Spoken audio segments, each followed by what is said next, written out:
Hello again everyone, welcome back to Starflight. This is probably going to be the last episode because we really only have one thing left to do. If this ever actually... Right. Wasn't actually standing in the right pixel there. Launch. Acteron. Mobius device. And Mysterions 9413. Yes, one place to go, left to go. We got a message from Starport a while ago that said we've lost ships in the vicinity, and I think the V-Loxy told us about the Great Egg, and that's basically all there is left. It is at where did I write down? 192 by 152, which is a purple one up there, I think. That one, yes. But we can get a bit. Well, we can shave about 2 seconds off the journey by going through here. Unfortunately, the rest of it's going to be pretty much straight there, and hopefully avoiding too many encounters, because I don't want to take forever to get there. Keep going. A lot of motion there. We do have to go through V-Loxy space, and I don't want to give them their small egg back, because I need it. I can give it back after if they really want it, but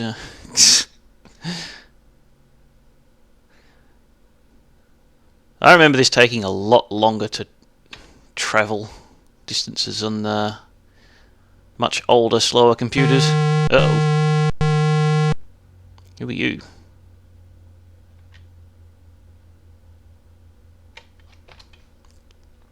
No one. You're not speaking.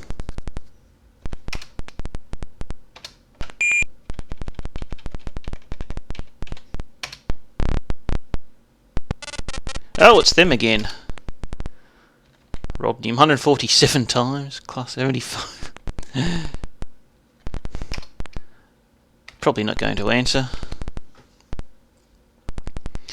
But I think it would be a bad idea to try shooting at them.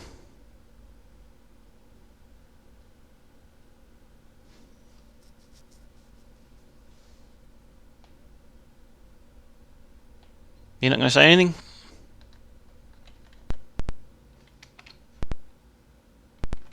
You're just going to nick it. Well, then get stuffed.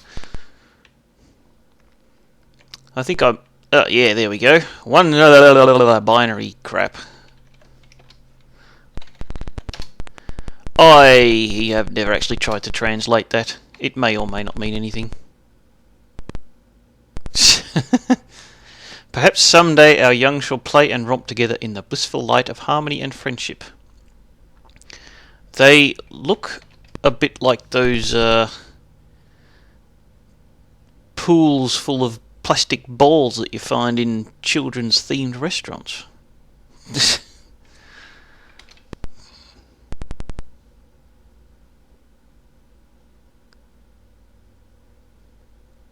Someday perhaps we shall look upon one another and say, "Brother!"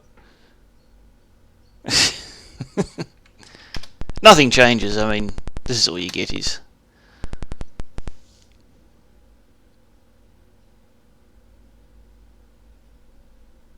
I think they get saying the same thing over and over again too.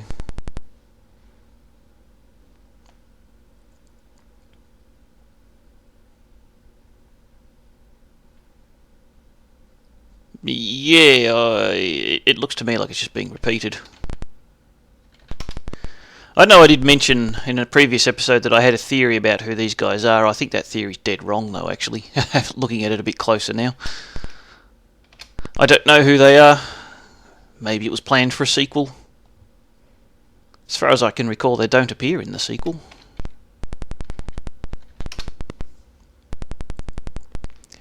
Maybe there's an Easter egg hidden, if you ask them questions in the right order. Although I doubt it.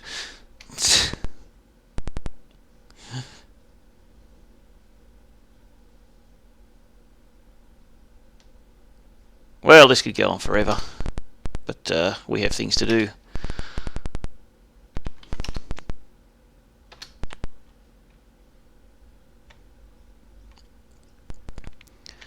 So anyway, here, one planet, and it's different colour. Now, if you come here,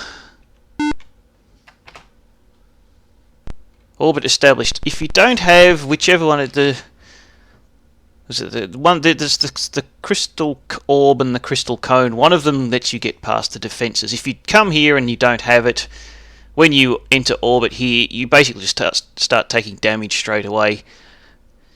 No amount of shields or armour will protect you, and basically you better leave orbit very quickly or you will be destroyed.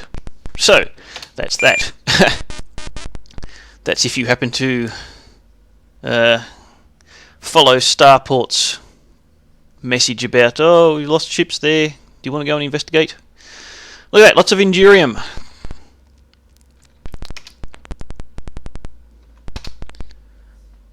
So if we land here, that's telling us where the control nexus is. The other one of those. The red cylinder doesn't flash.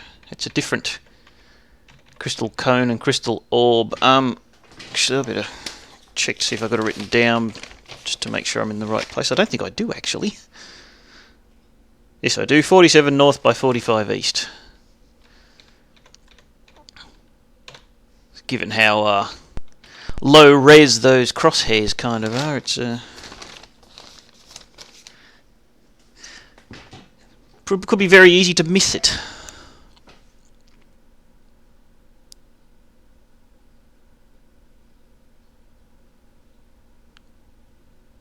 Very flat. There was a change in altitude. So what we're going to see here, there should be a bunch of ancient ruins and one recent ruin.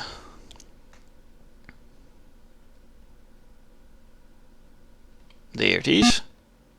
And we do have changes in altitude. There's something over there. I think that's just Endurium without ancient ruins, actually. Yes. And lots of it. Doesn't matter, we don't need to worry about anything else. So here, just a message. Log entry 8th the 8th 3382. Commander McConnell, entry 1. I have successfully teleported to the crystal planet. I am dizzy and I have experienced a profound sense of disorientation, but other than that I seem to be fine. The control nexus is visible from here.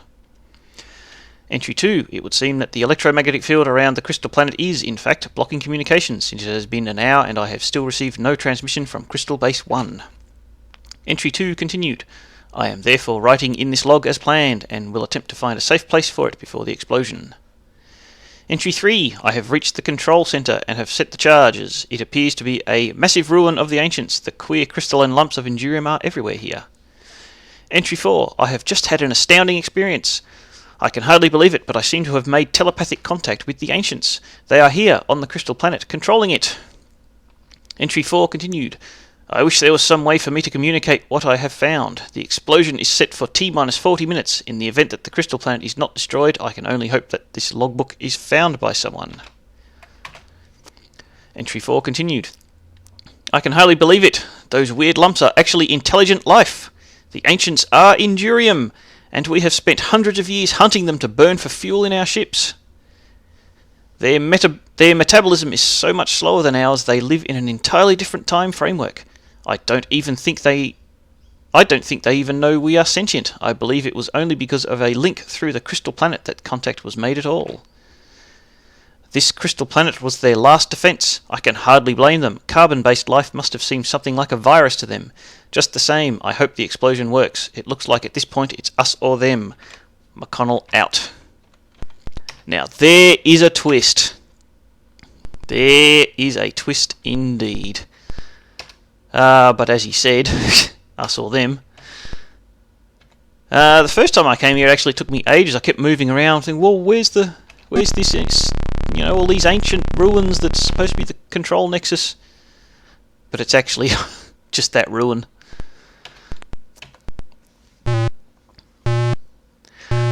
Unfortunately, we didn't get to meet the minstrels very often. We only saw one. As I mentioned, when you found them, they start spouting these rhymes that don't make sense until all of a sudden you read that and, oh my god, now I know what they meant. They were basically singing the song of the ancients, Injurium.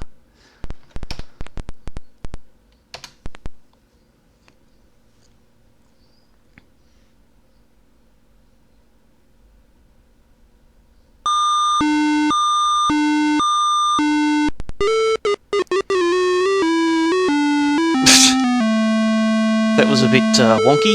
It is with the sincerest gratitude from the people of Arth and the stockholders of Interstel that I present to you and your heroic crew the Interstel Medal of Sublime Achievement, the highest honour accorded to Interstel contractors. This award includes a special bonus of 500,000 moves when you return to Starport. Thank you for saving everything that we hold dear. Lee V. Malone, Chairman of Interstel. End transmission. And that is basically the end of it. We'll do a quick run back to Starport. Well, quick-ish. I didn't want to do that. But when we get back, we should see that I think the stars are all stable again. There's no more risk of flares. So that's basically the story. You know, sentient life, carbon-based life, discovered Indurium, this high-energy fuel. It's actually a living organism, and a living sentient organism, and in their attempts to defend themselves, they created the Crystal Planet, which basically wipes out, you know, causes the solar flares, destroys life. Not really the most efficient way of destroying life, but I guess we do have plot devices to support. And it moved from coreward to outward. It drove the other races before it. They were fleeing outward. They ended up destroying the old empire. The old empire got caught up in the mess. Get back there.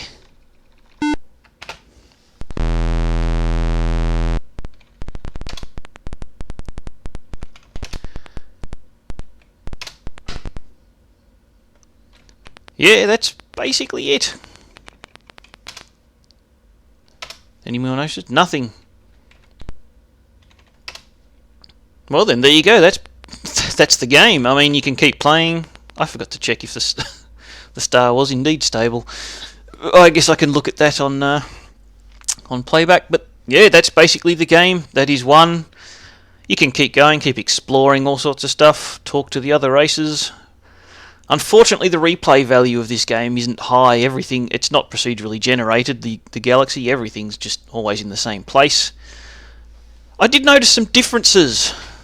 It could be putting it down to my faulty memory. Of course, it was 27 years ago, but I do recall a few different things. The Gazertoid, I'm sure they used to speak to me, because I remember them going on about begatting, which was quite an amusing bit of dialogue. I really hoped to show that one, but didn't appear in this. Now, my version, the very thumbnail that I'm using for this series is actually, I took a photo of my original, the box cover of the game I originally had, which I found, and it's got a sticker on it that says it's for Tandy's 1000, 1200 and 3000. I don't know what the difference between that is and the... even if there is a difference between the IBM version. I'm pretty sure there was a version for Genesis, and I think there was an Amiga version as well. I know I had the Amiga version of Starflight 2, but that might account for the differences anyway, if, you know, the difference between the different versions. A couple of other things, there were a couple of artifacts I found that I'd never found before. They were useless, but for the most part, the game was the same. And as I said at the start, it is one of my favourite games of all time. But unfortunately, as I said, the replay value is just, once you've beaten it, I mean, you can keep going, exploring, looking for other stuff, things that you might have missed, other side quests. You don't have to do all those sort of side trips that I did. You don't have to destroy the Ulek, I don't think, although it makes it much easier if you do. Just for example, but I guess that's really all there is to say. As I said, one of my favourite games of all time. It is very dated by now. I mean, I played it in CGA graphics originally. This is in EGA, and the resolution is still terrible. I know there seems to be a trend of retro look games, indie games coming out at the moment, but this is a super retro look, original retro. There you go. Anyway, that's enough blabbering on for me. So, thank you very much for watching. I hope you enjoyed it. If you want to buy the game, it cost me $3.50 Australian dollars for Starflight 1 and 2 bundled together on GOG.com. Well worth the money, even if you're not that big a fan of the game, but you think, oh yeah, I can give it a go. You know, about, what, $2.50, $3 American, something like that, for 2 games. And I think it was about 60 meg to download the entire package too, so... yes, worth the effort. So anyway, thank you very much for watching, and I will talk to you later. Bye bye.